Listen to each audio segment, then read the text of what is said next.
I'm John. So what I wanted to share with you guys today is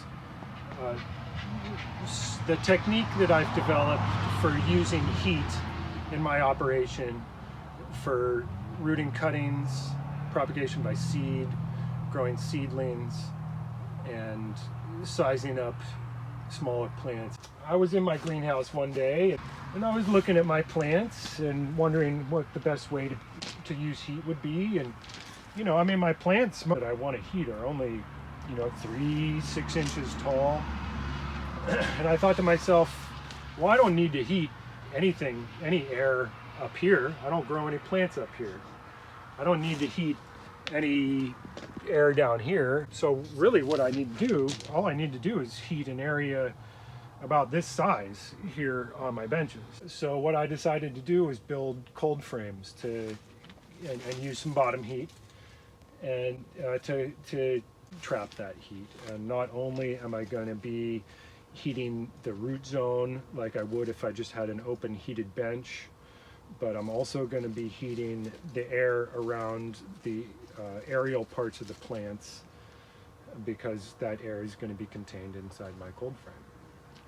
I got some funding from the Washington Tilth Alliance to build some outdoor heated cold frames with really pretty good quality materials. So the project is done. I've been operating these cold frames for about a month and a half, collecting some data, and I wanted to share with you today how much energy these things are using, what kind of temperatures that I can maintain in there, what kind of management practices I use day to day and throughout the season. Also, I'd like to share a little bit about how these things are constructed. So if you're ready, let's go check them out. You can see I build a platform for the cold frame itself to sit on. I use pallets, just regular pallets, to create that platform. And on top of those pallets, I put a 2-inch piece of the foam board insulation, 2-inch thick. They say this is an R13 insulation rating. And so that goes, over the entire surface of the pallets on the inside of the cold frame. And then on top of that comes my heating elements. So I use a soil warming cable. This is an 80-foot long 400-watt cable. And it just comes in a spool. It looks like an extension cord. And you unravel it, and I just start zip tying it to this piece of plastic fencing that I have cut to fit in the bottom of the cold frame. I attach the soil warming cables to the plastic fencing using zip ties. You're supposed to have about 3 or 4 linear feet of the heating cable per square foot of growing space, which is what I'm doing here. So this is a 400-watt heating cable, and it's heating about 27 square feet of growing space inside the cold frame. I can maintain 68 degrees inside the cold frame unless the outside temperature drops below 28 degrees. So, most plants grow most productively between 68 and 72 degrees. If you don't want your temperature to drop below 68 degrees, you're probably going to want to use a higher wattage heating cable.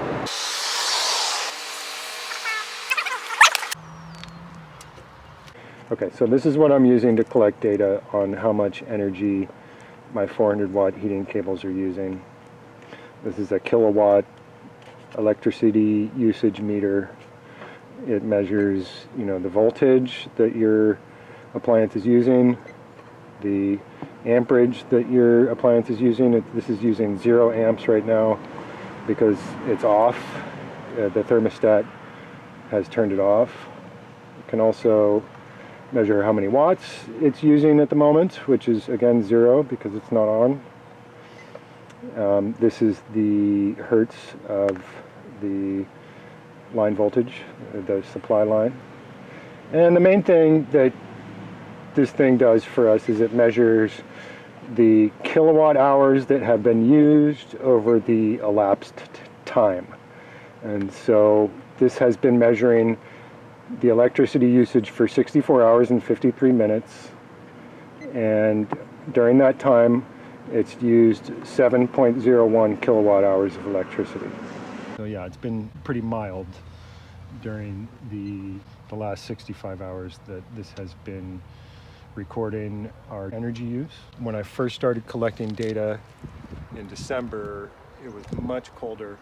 I'll take you inside and show you the piece of paper where I've been recording that data. All right, I've just been keeping this piece of paper protected in this book. This is where I was starting to collect data. This is like December 7th.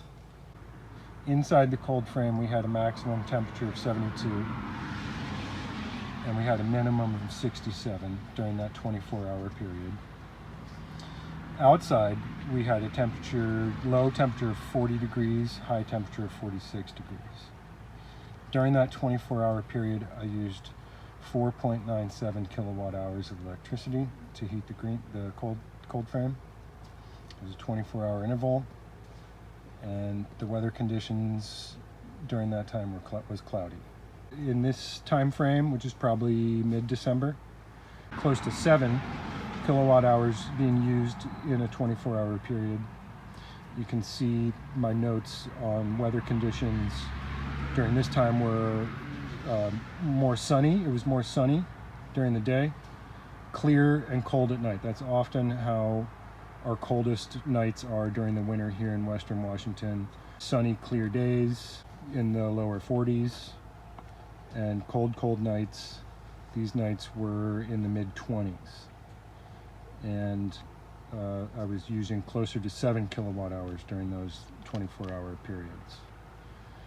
I also started making notes on how long I was venting the cold frame.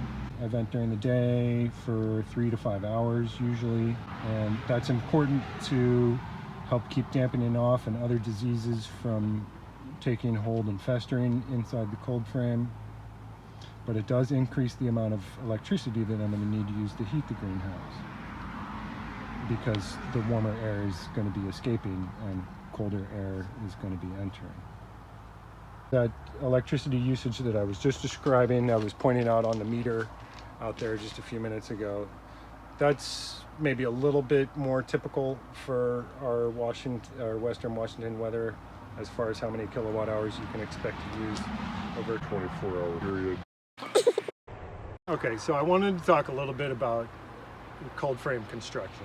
The first thing I think about is, what do I want to grow in the cold frame? Most of the things I grow in the cold frame, I'm either growing in the standard 1020 trays with various inserts or small containers. So when I'm deciding the dimensions and the square footage of my cold frame, I'm going to try to build it so that I can fit as many of these various containers in there as possible. So these cold frames are 27 square feet, and they're designed so that I can fit 9 of these, or I can fit 15 of the 1020 trays. So the next thing that I think about when I'm building a cold frame is the lid. What material am I going to use for the lid? What sizes does that material come in from the factory? Now, I like to use for the lid 16 millimeter 5-wall polycarbonate. This is very strong. It's got pretty good light transparency, and it's got a good insulation value. It has an R rating of 2.6 or 2.7. Now, this stuff comes from the factory in 4x8 foot sections, 4x10 foot sections, and sometimes you can find 5x8 or 5x10 as well. So you want to choose a piece that you hopefully don't have to cut if you do have to cut it, you want to cut it as little as possible. So for this lid, I bought a 4x10 piece of the 5-wall 16 millimeter polycarbonate, and I did cut it. I cut it, this is just over 3 feet now. I cut off about 10 inches, and that 10-inch section became the inside of the front panel. Now, for the walls, one of the reasons why these cold frames are efficient, or as efficient as they are with their insulation rating, is because on the walls I use two layers. I'll show you over here. Let me hang this up. I don't have to mess with it. So on the outside, on the exterior walls, I use a 16 millimeter triple wall polycarbonate. Let me show you. It's the same thickness as the lid, as the 5-wall, but so this has a really good light transparency. It has some protective film on it still, and it has an insulation rating of about 2.5. On the interior surface, I use what I think of as pretty much a standard 6 millimeter polycarbonate paneling. Is pretty common on like greenhouse kits that you might buy that are equipped with multi-wall polycarbonate siding. This has an insulation value of R1.6. So I have a R2.5 on the outside here. I have an R1.6 on the inside, and I have a 1.5 inch air gap in between. Now what that adds up to as far as its R rating with that 1.5 inch air gap, I don't know. If anybody out there in YouTube land does know, please post in the comments. So the wooden frame itself, I chose cedar. I used 3-inch construction screws to attach everything together. There's a lot more details I could go into with this.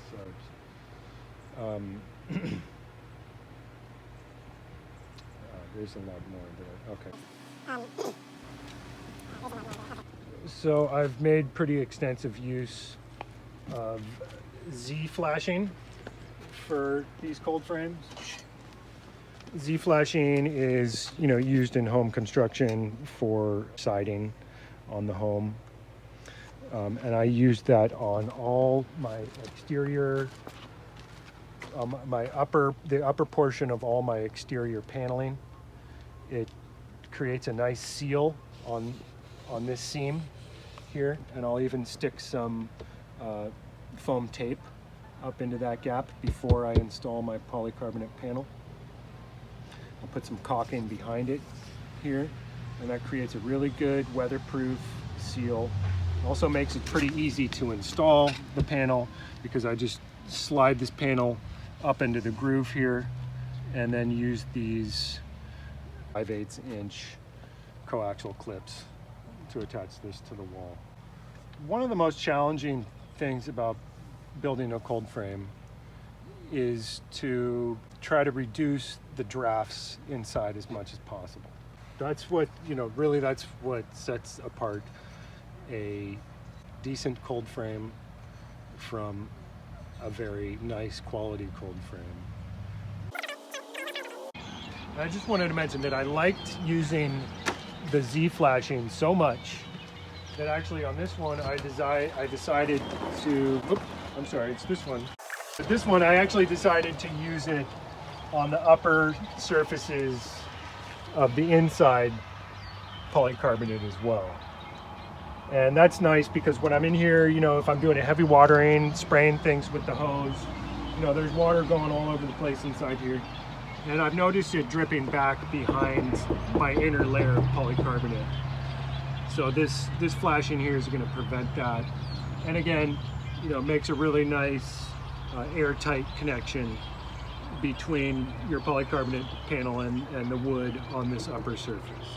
And I don't use any connection on the ends of the polycarbonate here because these things actually expand quite a bit with temperature. Wanted to give you guys a shot of the thermostat that I use for these. I really like these thermostats. This is a Pasco. They're made in Holland. These are about $100, but they're very well sealed. They're totally sealed. It's very simple, easy to use. And I like to use the ones that have a temperature probe on them, and because when I'm doing cuttings, I actually like to measure the temperature of the rooting medium. There's lots of good brands of thermostats out there. This is just the one that I chose, and I own several of them now.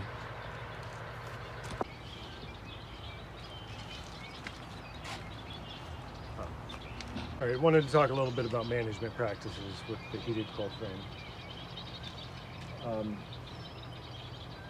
This is basically a small greenhouse, a small, very thermally efficient greenhouse. So management practices are very similar to greenhouse management, propagation, season extension.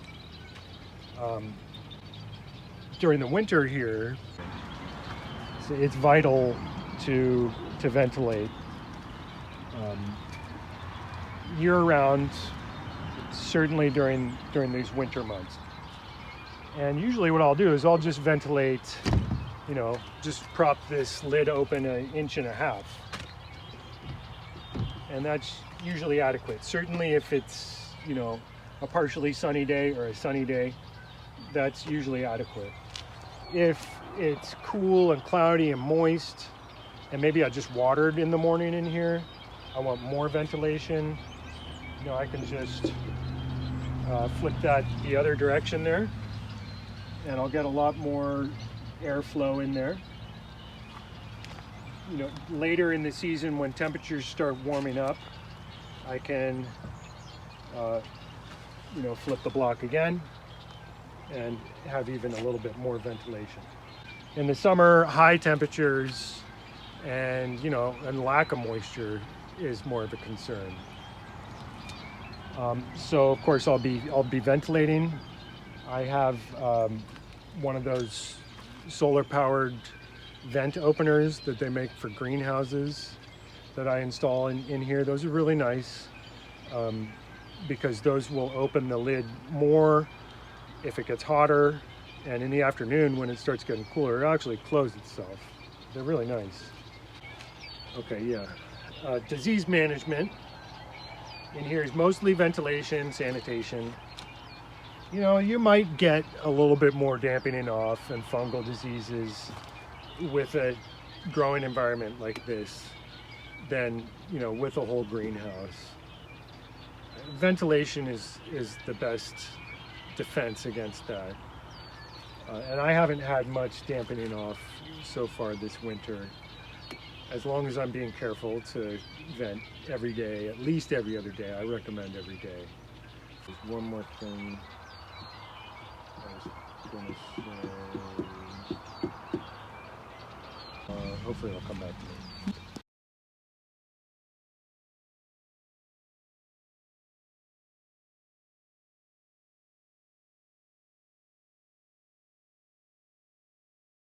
Well, thanks for coming out. Thanks for joining us. I hope you learned something too.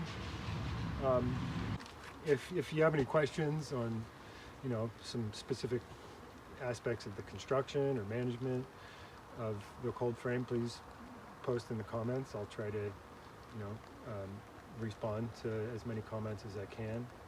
And another thing, if you have any ideas on how to improve something like this, or do you have a similar technique that you're using at your farm or in your garden, or do you have another way that you found that's a really efficient way to use heat for growing plants and plant propagation, starting cuttings, please share in the comments. I'd love to see what other ideas are out there and ideas on how to improve something like this. I'm gonna try to do another video on my shorter cold frames that I have in the greenhouse that I'm going to do a video on soon. Tune on back for that. They're shorter. The air temperature stays closer to the temperature of the rooting medium, which is better for starting seeds. Thanks for joining us. Peace out.